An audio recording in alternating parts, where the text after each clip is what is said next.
In today's market, the UPREIT is the standard form for most REITs, and for good reason. There are some real tax benefits associated with that.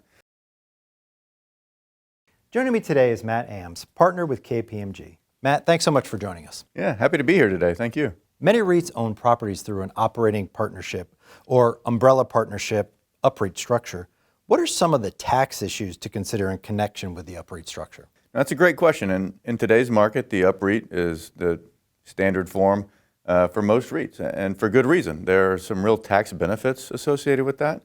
UPREITs allow the REITs to go acquire properties in a tax-deferred manner.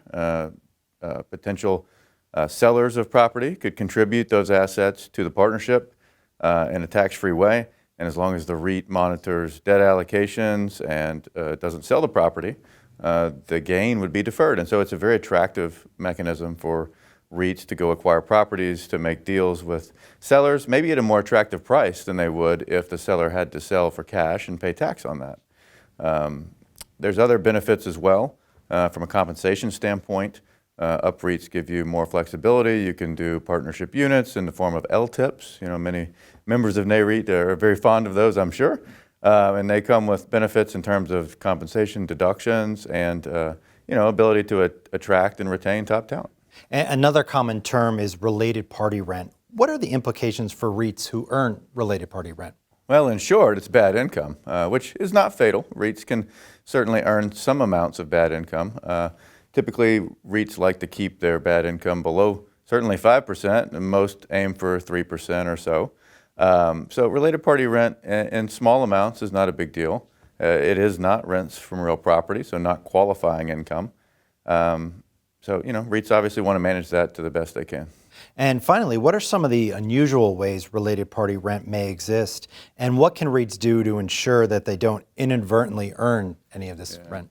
Well, so I think, the first thing is there's charter limits, right? The charter limits prevent REITs from selling more than 10%. Usually the charter limits are set at 9.8, 9.9, and that way they don't inadvertently sell more of their stock to somebody who could create a problem for them, right?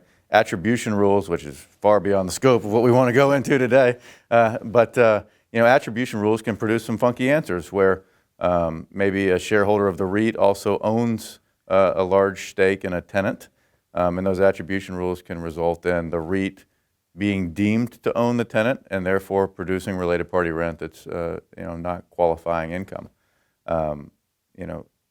Also, if you're in the office context, service providers may rent from you in one building, provide a service in another building, and so those are things that when we do diligence or when you're thinking about taking on new investors, those are things that REITs should think about. Some of them are easier to manage than others, through charter limitations, through diligence, but it's certainly something to be mindful of because sometimes the answers are not intuitive.